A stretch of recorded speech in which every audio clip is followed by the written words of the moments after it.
Be very, very quiet. We're hunting flathead. With apologies to Elmer Fudd. G'day, Starlo here, and it's blowing an absolute gale. It's a really strong nor'wester, and it's only forecast to get stronger.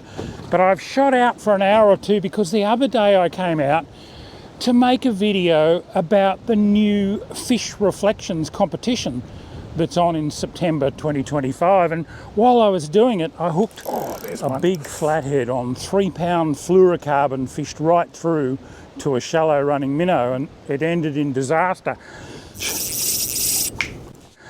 But I spooked a couple of other flathead in some of the backwaters too, so I've been waiting for the wind to drop so I could sneak out and have another go. It's not going to drop, it's going to get stronger, so I've come out anyway.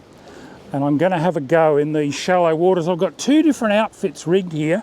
I've got my BFS bait caster with a shallow running minnow on it, and I've got a light spin outfit with one of the Shimano BT swim baits on it, which I've retrofitted with just a single treble hook of a larger size than the standard. And I've beefed up my leaders a little bit. I'm running 10-pound leaders, but with a little shock tippet of 16-pound Oshia fluorocarbon at the end, to hopefully take care of the teeth on those big flatties.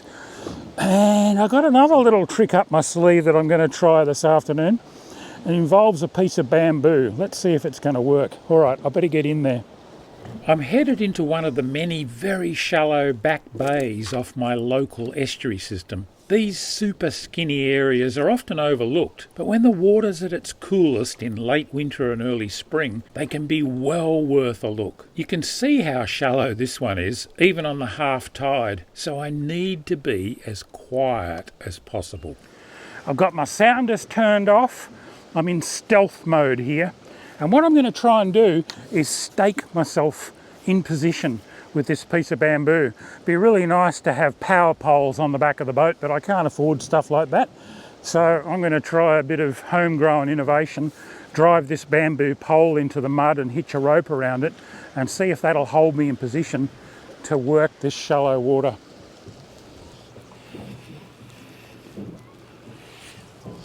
The bottom strata's nice and soft, which is what I anticipated, so I reckon if I can push this pole in and hopefully not break it off.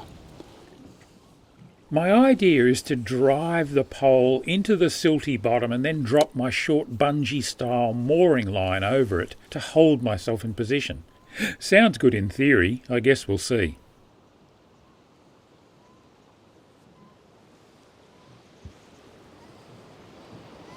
Alright, that seems to be working. Let's see how we go. Try my little BT swim bait.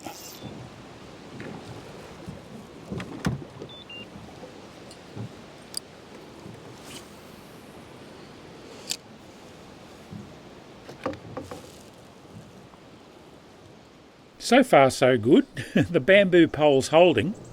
Nice.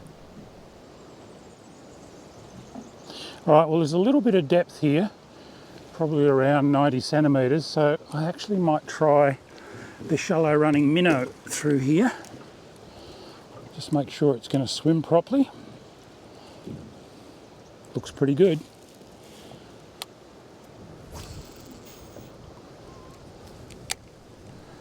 I use a stop-start retrieve, letting the very slightly positively buoyant lure rise in the water column on each pause.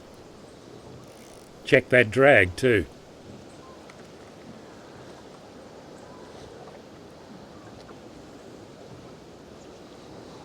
Oh, that runs at the perfect depth for this water. I suspect this backwater is going to shallow up though as I get into it. Casts well. Alright, it feels like everything's working as planned. Now to find a fish. I know they're in here.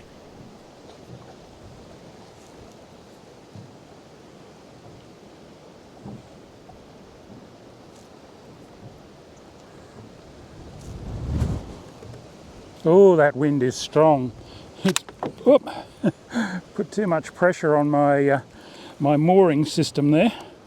The bungee came off the pole. I think it's just too windy for it.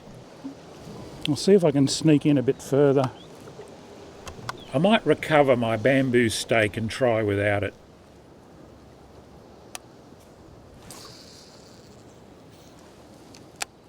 I'll let the outboard motor skeg sit in the mud to slow my drift instead. That's working. I'm in centimetres of water here. I'm going to run aground in a... Oh, I just spooked a pretty reasonable flathead too. I don't know if you can see that there. They're definitely in these sun-warmed backwaters at this time of the year when the water's just a little bit warmer than it is out in the main system. That'll all change in a few weeks' time, but for now, they're really enjoying being back in here. Now, even this shallow running minnow is shoveling the bottom now, so I might need to change to the BT. I'll just have one more cast with this. You can see it's reasonably clear in here too. Even more reason to be as stealthy as possible. The fish will be super spooky.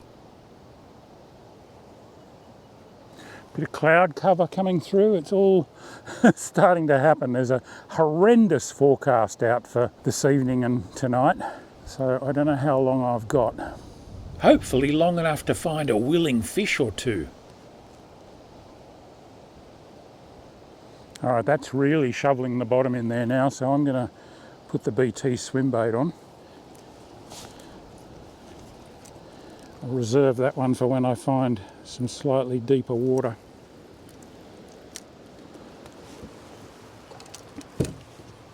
It's really handy having two outfits rigged and ready to go. It lets me adapt quickly to the changing conditions. This run's very shallow, so it's perfect for this super skinny water here.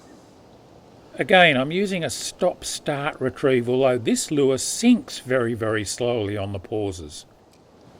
I'm going to work this shallow area down here because that's where I'll be moving through in a minute, so I want to make sure I've covered it before I take the boat across it.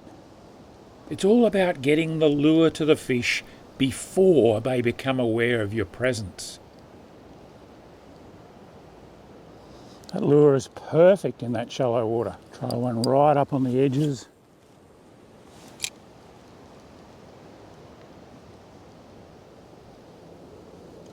I'm just going to swap and change between these two outfits as I encounter different water depths. The minnow's better suited to the slightly deeper stretches of this backwater.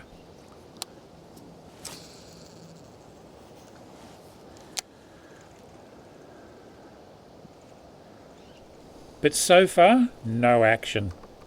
I don't think the plummeting barometer and impending cold front are doing me any favours.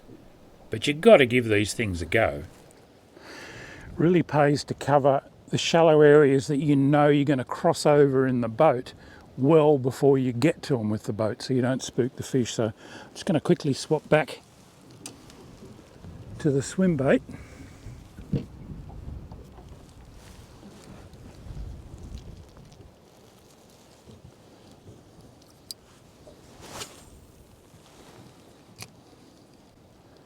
I feel like I'm covering the water pretty well. Surely it's just a matter of time until I pin a fish, even in these less than ideal conditions. I'm also minimising my use of the electric motor and keeping it at low revs to reduce the noise. I just can't stress how important it is to be super stealthy in such shallow water. Definitely a bit more depth now. I was just using the very cheap depth sounder, poking my rod in the water. If you do that though, make sure you give it a good wash afterwards. Swap time again. There's just enough water out here for the minnow, maybe.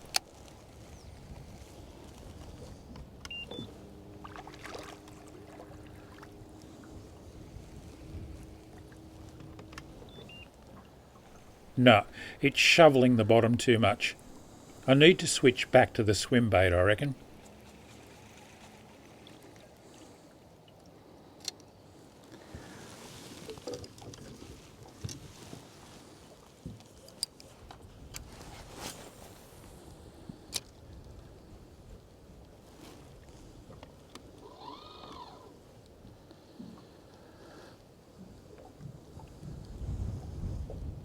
Watch this. Far out. Massive flathead just took off here. I hope you can see all of that. I can see it really clearly through my polarised makos.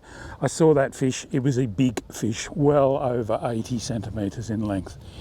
Look at all the mud that it made. And I've covered that area with the lure, so it just obviously wasn't in the mood. Damn, would have been nice to pin that one, but there'll be more.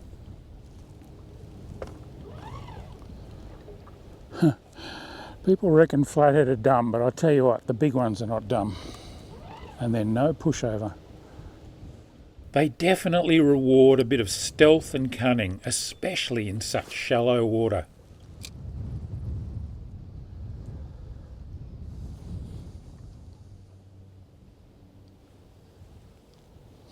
There's another one. That one's nowhere near as big, that one, maybe 50 centimetres. But again, all in water that I've covered with the lure. They're just not in the mood to have a chew at the moment. I need to find an active one.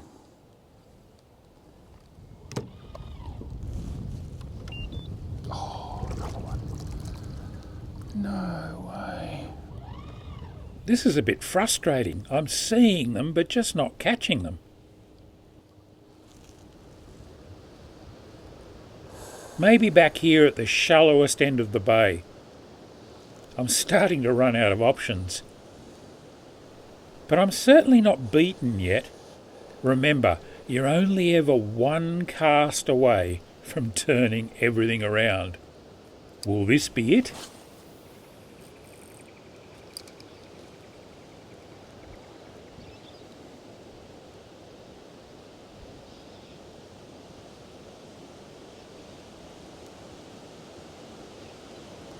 Whoa, how's that wind? It'd be ugly out on the main basin now.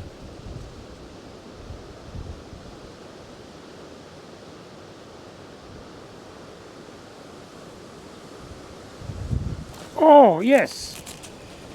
He whacked that. Oh. Whoa. Whoa, nice fish too. Jumping. Don't let anyone tell you flathead can't fight in this shallow water. They go hard. Oh, he's round the motor. Oh, he is round the motor. Ooh, wow, he whacked that. It was just a matter of time. He's not one of the giant ones, but he's a good fish.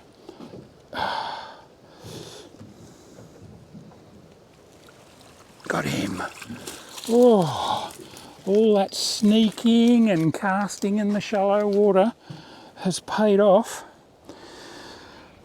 It's a flathead, probably, he'd be pushing 60 centimetres, he'd be about 58 or something, I think. Let's have a look. He really smacked that BT swim bait and then took off at a rate of knots, which is what they're always going to do in shallow water. Oh, the lure came out. Look at that. It's probably not quite as big as I first thought. My pick wasn't too bad. He's about 58 or 59 centimetres. That's about as big as I ever keep flathead. I don't like keeping them over 60. You're allowed to keep them at that size in New South Wales, and occasionally I do, and they're a good feed. I'll put him in the live well and decide if I can get a smaller one, I'll keep that instead. Whew, geez, got some weight to him. That was good fun. Now, as always, after catching a flathead, I'm going to check the leader, and yes, there's some nasty nicks in it through here. It's 16 pounds, so it's probably reduced it to about 8 or 10 pound, I'd say. And I'm not going to leave those nicks in there. I'm going to cut this off and retie it. I don't mind that my shock tippet will only be that long once I retie it. You'd be pretty unlucky to get one swallow a hard-bodied lure that deeply. I wouldn't go any shorter than that, but I do like to keep it nice and short. You can see I've actually used a clip. I don't use clips very often, But this is one of those little mustard fast atch clips, and they're really the only clip that I trust. And I put it on here so I could swap lures easily, and also to give that BT swim bait plenty of mobility. So I'm going to grab the scissors now, cut that off and retie it. See if I can find another one. There's some crocodiles in here. I'd love to pin one for you, but I'd also like to get one about 50 centimetres to take home for dinner so that I can let the 59 go. Not asking for much, am I? But as the light faded and the weather deteriorated even further, I only managed one more missed strike for my short late afternoon session in this backwater, despite swapping lures and trying every trick I know.